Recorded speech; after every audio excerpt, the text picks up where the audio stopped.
Hi guys, again. So I'm going to review this kit for Andy. He requested me to have a look at this box here. I've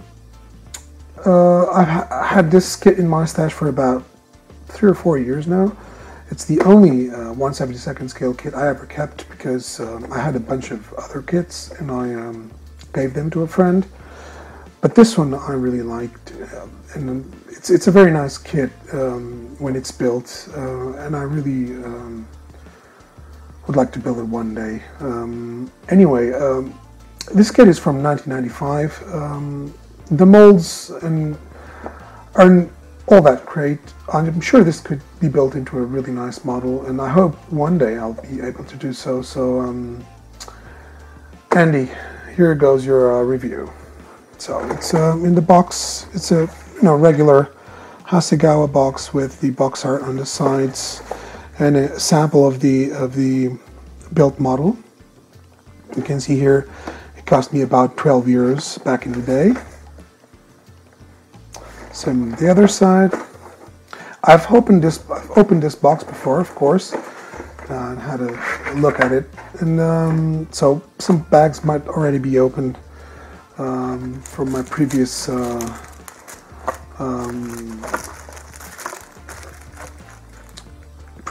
looks at this kit. So, Decals Sheet looks pretty clear to me. Looks, as they say in register, no yellowing, and I might add it's kind of a satin to matte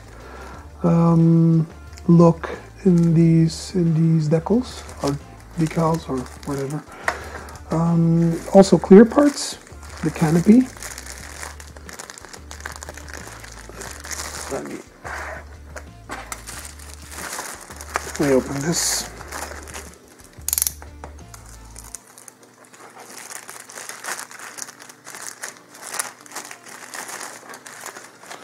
So as you can see, looks very well. It's a very nice sheet.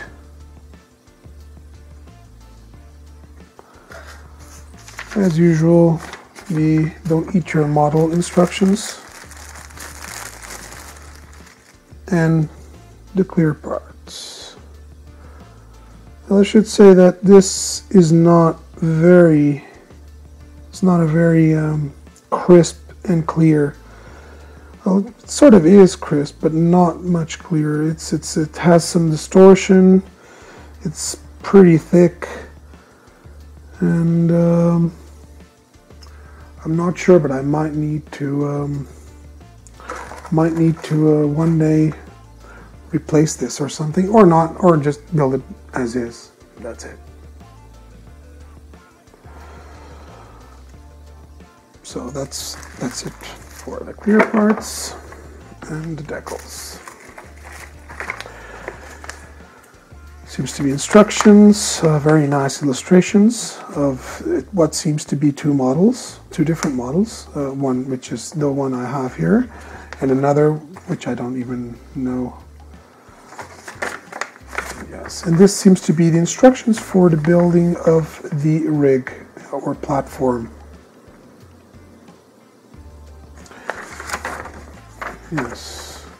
Yes, it is.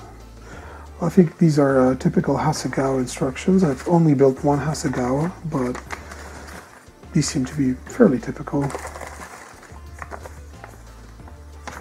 And here we have instructions for the aircraft itself.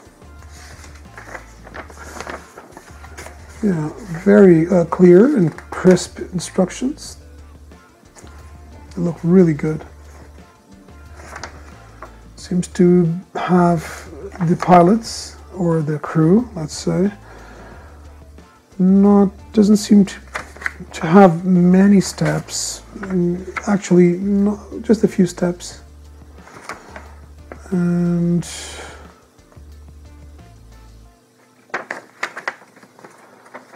we have the marking and painting guide. It has 3 versions of this airplane. Yokosuka Naval Wing, 1944, and 452nd Naval Wing, Shimushu, and the Heavy Cruiser Atago in the Philippines in January 1942. Sorry. I think the main color of this is bare metal. This third version. No, it's gray. It's IGN gray.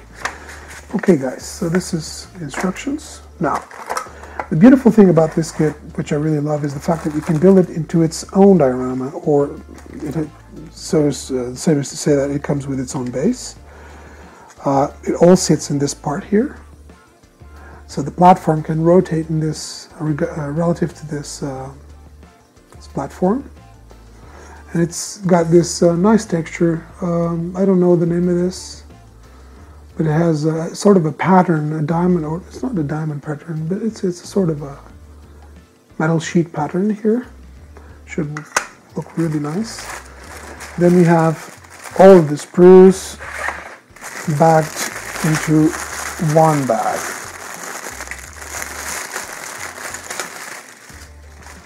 So, first sprue is the sides and top and bottom of the rig assembly. Although I can see a bit of flash, it's nothing too extraordinary. Though the sink marks are immense and the ejector pin marks are also many. And you can see the sink marks on this side here.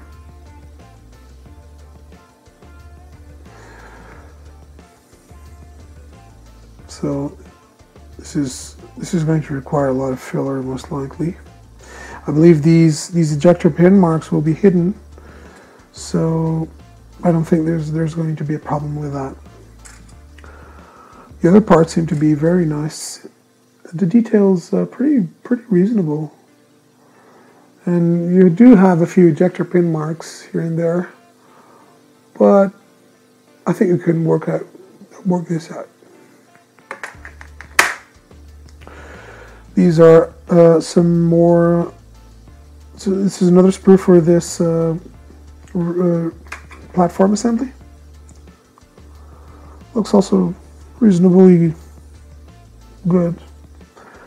Not extraordinary detail. Well, we do have some detail, but it's not a new kit. So. It does have some detail, but it also comes with a ton of flash and a bunch of ejector pin marks. So it's not really up to our day standards. Now the aircraft itself, this seemingly is even older than the other kit. I mean, the plastic itself looks different. It's not so opaque. And there are loads of flash and, loads and loads of it. It's also raised detail instead of recessed, which is a very critical aspect of this build, so I'll probably have to describe the whole aircraft. That's why I'm saving this for when I'm retired.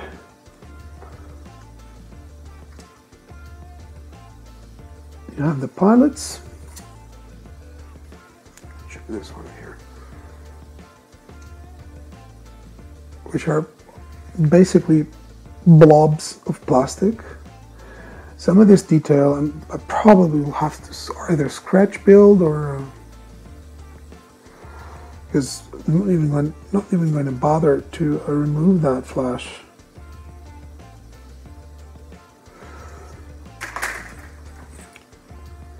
The wings, they look fairly good. The detail once again is raised. And this is the cowling, which is also a nightmare.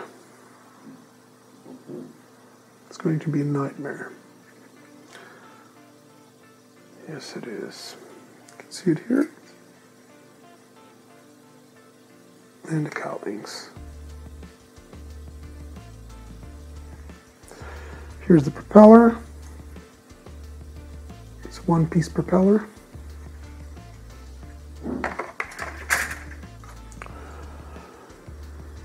And then we have the other side of the wings, some engine parts with a ton of flash on them, and the rear stabilizers, I think it's the name is the rear stabilizer. So here they are, and here you have the engine,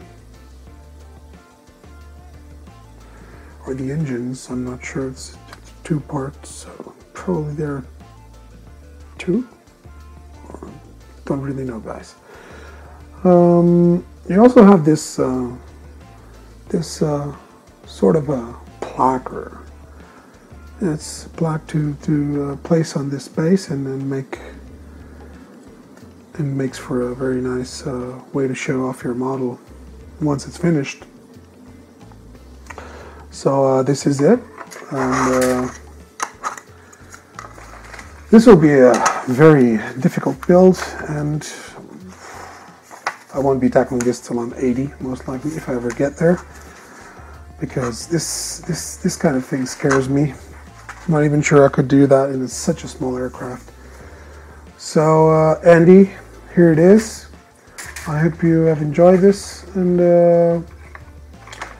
if anyone has a request for a review from my stash, please just mention that, or send me a PM or something, and I'll be glad to make a review for you. Okay, guys? See you. Happy modeling.